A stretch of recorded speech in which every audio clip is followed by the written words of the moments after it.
Hey lovelies!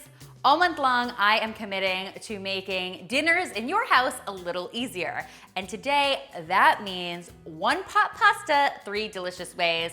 If you're not familiar with the concept of one pot pasta, it could definitely change your life. The idea is instead of cooking your pasta separately and your sauce separately, you basically cook them both together using some really flavorful broth in a single pot. That being said, there are some purists out there who do not love the concept of one pot pasta, but to them I say, don't knock it until you've tried it. Now I've already shared a ton of great one pot pasta ideas on the channel, so after you watch this video, if you're looking for even more yummy inspiration, be sure to check out this video or this video. Without further ado, let's get to today's offering. We are starting with some creamy Cajun one pot pasta. If you've been with the channel for a while, you probably know how obsessed I am with beautiful Cajun flavors, and this one has a lot of that. We are getting started with a nice big pot on the stove. Really important when you're making this type of dish to use a big pot. I'm going to add some oil to that, heat it up over medium-high, and once that oil is nice and hot, in goes our onions, our celery, and our bell pepper.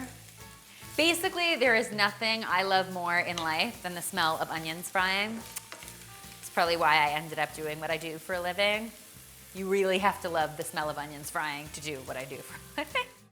I'm going to cook those until they start to soften up, about 3 or 4 minutes, and then I am going to add some kielbasa. Now, because kielbasa is sort of a pre-cooked type of sausage, you don't have to worry about really cooking it through, but if you were going to swap in, say, an andouille sausage or something like that, you definitely want to make sure it is cooked until no longer pink.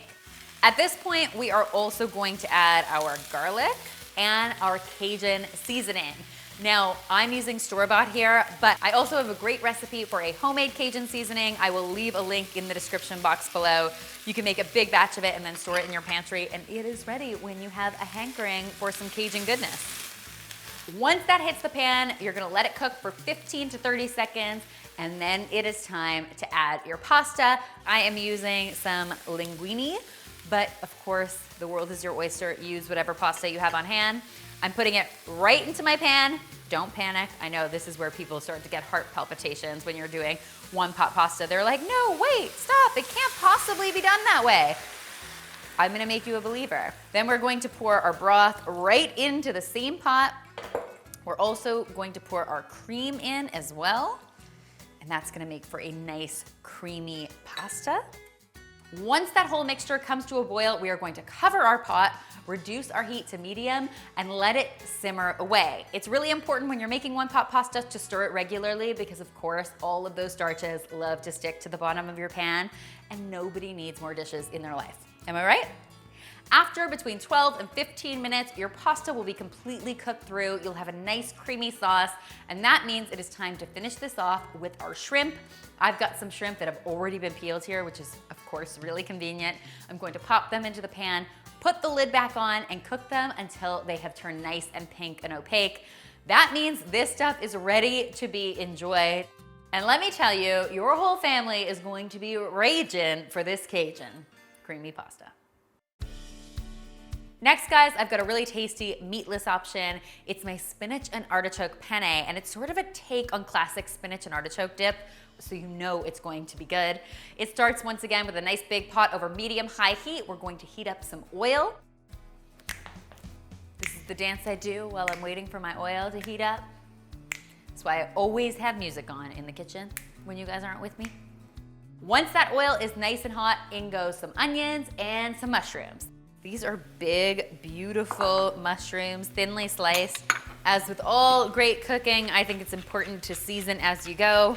So once your mushrooms are in there, you can season them with a little salt and pepper.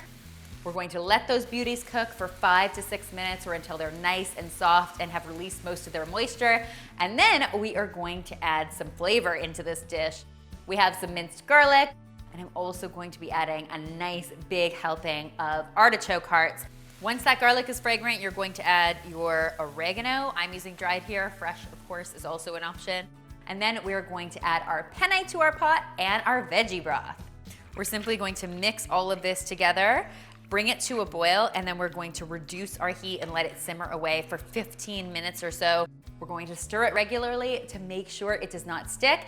And about 2 minutes before it's done cooking, we are going to add our spinach. Now this may appear to be a lot of spinach, but as we know, spinach likes to wilt down very, very quickly. Lots of spinach is good for everybody. Just ask Popeye.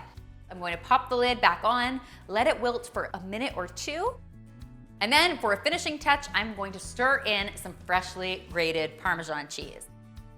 I think the fresh parm in this recipe takes it from like an 8 directly to a 10. Seriously. What an awesome option for Meatless Monday, right? Finally today, we're making a one-pot take on a classic carbonara. Now I'll be honest, I've received a little bit of pushback on this recipe. Some people take their carbonaras very seriously and did not appreciate the idea of me turning one into a one-pot pasta. But if you were looking for something quick and easy on a weeknight, I've got the recipe for you. It all starts once again with the very same pan. Our heat is on medium-high. To that, we are going to add some pancetta. Now, if you're not familiar with pancetta, it's basically the equivalent of Italian bacon. We're going to cook this until it is nice and crispy and it's released all its fat. Once it's reached maximum crispiness, we are going to remove it from the pan and use all of those beautiful drippings to fry up some garlic. The garlic's gonna cook really fast because of course this pan is nice and hot. So almost as soon as it hits the pan, we will add our chicken broth. And then we are going to add our spaghetti. As with all the recipes we've made today, you can really use any type of pasta you want. Once that whole mixture comes to a boil, we are going to cover our pot, reduce our heat to medium, and let it simmer away. In the meantime, I am going to mix up some eggs and some heavy cream. The heavy cream is going to prevent our eggs from scrambling when they hit the heat of that pan, which is always nice, but we're gonna end up with still a nice rich sauce for our pasta. Just about 2 minutes before our pasta is fully cooked through, we are going to pour this mixture into the pan. We are also going to add our lovely pancetta back into our pan. We've got some freshly cracked black pepper. This is not optional. Black pepper is a really important flavor in all of this yummy combination. And we're also going to be adding a whole heaping helping of freshly grated Parmesan.